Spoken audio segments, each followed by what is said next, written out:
Hej alla, välkommen tillbaka. Hey everybody, welcome back.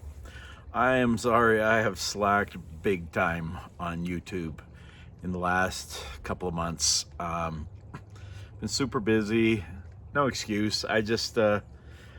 Anyway, been slacking. It is what it is. But I thought I'd do a video tonight. It is Wednesday. I believe it's April 23rd, 2025. For posterity. But I was kind of reminiscing today. I was doing some yard work and I just started thinking about, by the way, it is just a gorgeous night here in Utah tonight. It's been cloudy most of the day, but the sun's breaking through now. I think it's about 7:30 at night. And it's just gorgeous. I mean, the greens in spring just look so amazing. And I just dig it. But anyway, like I said, I was reminiscing a little bit about the 80s. And that was kind of my heyday. I graduated high school in 81, went to college with a buddy of mine from high school in Idaho. We traveled 500 miles from home and went to college. Sorry, this is a little crooked. Let's see if I can straighten it. Nope, not gonna let me. And I was 17 at the time. In fact, we were both 17 at the time. He turned 18 in October and I wasn't until December. So we were just kids. And it was a great time.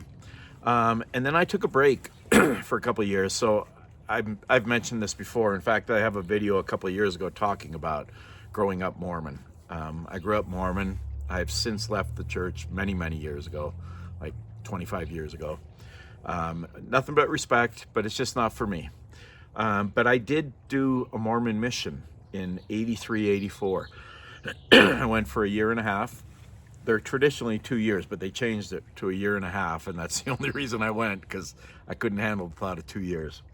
And funny side note, when I was done, so I finished that Mormon mission in August of 84.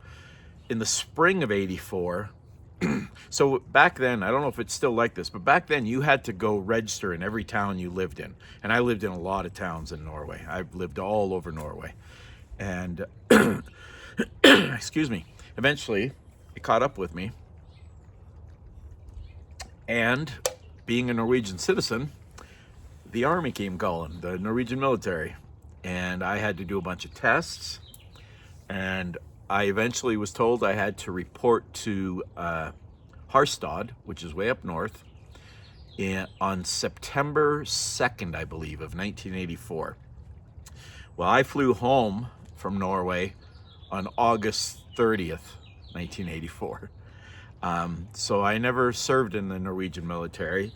Part of me wishes I would have, but I'd already been there a year and a half, and I was anxious to get back to my life, to my friends, to college, to all that stuff. Hindsight, I wish I'd have done it, but anyway, I didn't. And they actually called me in Canada, Norwegian, I don't know what he was, major or something like that, and said, "You got to report." And I says, "I'm sorry, I'm back in Canada. I'm not coming." And they told me they might take my citizenship away if I didn't come back. And I never found out for sure if they did. Now I'm eligible to get it back, even if they did, and I'm looking into that because anybody that watches my videos know I freaking love Norway. It is in my heart. Anyway, back to the college scene.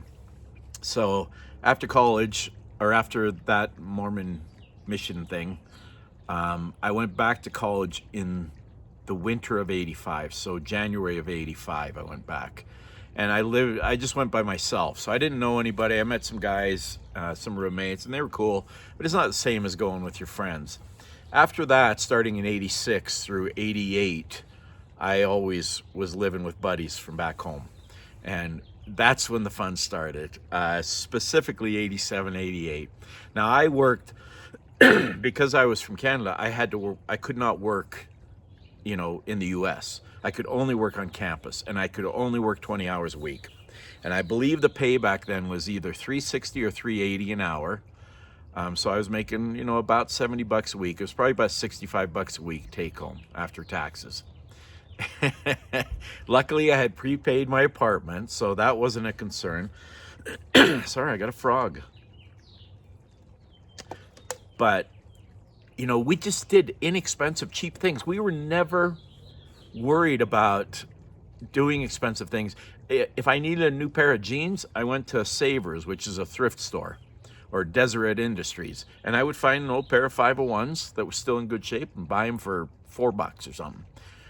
Buy my shirts like that. I was a broke college student. That's what we did. So my $65 a week, I probably spent 30 to 40 a week on groceries, like $10 a week for gas. Gas was super cheap back then. It was under $1 a gallon. And then I had like 10, 12, 15 bucks for spending money. But most of the stuff we did was free.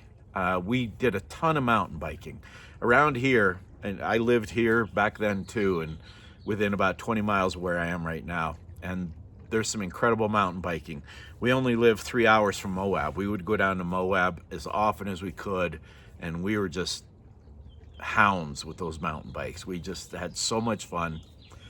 And I had a job that was from 3 to 7 in the morning, Monday through Friday, and either 3 to 8 or 3 to 9 in the morning on Saturday. I don't remember which. So there was very little sleep during the week. I probably averaged 1 to 2 hours a week, or a night. I would catch up on Sundays, unless it was football season. Then I'd watch football all day on Sunday. But one of my buddies, who's still one of my best friends, he's actually my brother-in-law now, would show up almost every night around 8 or 9 p.m. and say, hey, there's a couple of girls that want to go do something. Are you up for it? And of course I'm up for it. I'm 22 years old, 23 years old. Of course I'm up for it. I'll do whatever you want. In fact, here's another kind of side note. So let's see, this would have been 89. I was actually married, but I was still hanging out with my college buddies. I had just gotten married. I guess it was 90, because it was the year after I got married. And I was over at a buddy's house, and he was playing Tetris on Nintendo. And we said, if you set the high score, we're going to San Felipe, Mexico, on the Baja Peninsula for spring break. Just on a whim. And so we sat there. We didn't know whether to cheer or not, because none of us had any money. He set the high score. The next morning, we left for Mexico. I think I had somewhere between 50 and 70 bucks. Like I said, gas was cheap back then. When we got to Mexico, spring break, we found this little dude, Tony was his name, and he had a little taco stand on the corner in San Felipe, right by the ocean, right downtown there. If you ever seen the movie Point Break, Patrick Swayze says, we're flying to San Felipe. And he would sell tacos for $0.25 and beers for $0.25. So we were set. It didn't take a lot of money, which was good, because we had enough money to get there and to get home, and that was it. And a few bucks for spending while we were there. But yeah, those college days are so much fun. I try so hard to live my life without regrets. You know, I went through a divorce. We all have lost people in our lives. There are dark times. I try really hard not to dwell on the dark times. If I'm looking back, I try to look back on times like that, on the good times. The times I had so much fun with my friends. Nowadays, the good times are camping with my wife and our buddies, doing stuff with my kids, golfing with my boys, hanging out in my backyard. It's one of my favorite things to do. So, you know, I'm not going to tell anybody what they should do, but I do believe it's better to live life without regrets and trying to keep that positive attitude all the time. So anyway, I'm going to try and get back into doing a couple of videos a week, maybe just some shorts to get going again. But for those of you that have stuck around, I appreciate it, and I will try and get back on this. Tack för allt. Thank you for everything. Till nästa gång vi snackas. Till next time, we'll talk again. Och ha det bra, ha det great, have it good, have it great. Peace, love.